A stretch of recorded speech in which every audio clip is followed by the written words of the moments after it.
Hello, everyone. Are you wondering about the average salary for a production machinist in the United States? Let's explore. The average annual gross salary for a production machinist in the United States is approximately $53,165, which translates to a monthly gross income of about $4,430. After accounting for federal taxes, the annual net income is roughly $42,000, or about $3,500 per month. Location significantly impacts earnings.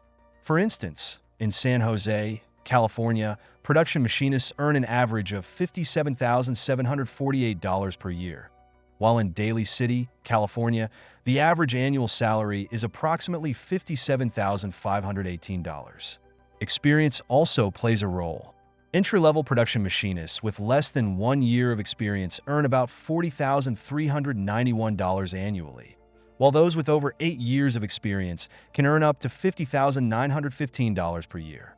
Education and specialized skills can further influence earnings, with higher qualifications potentially leading to increased pay. Please like the video and leave a comment to support my job. Thank you for watching, and see you later. Goodbye.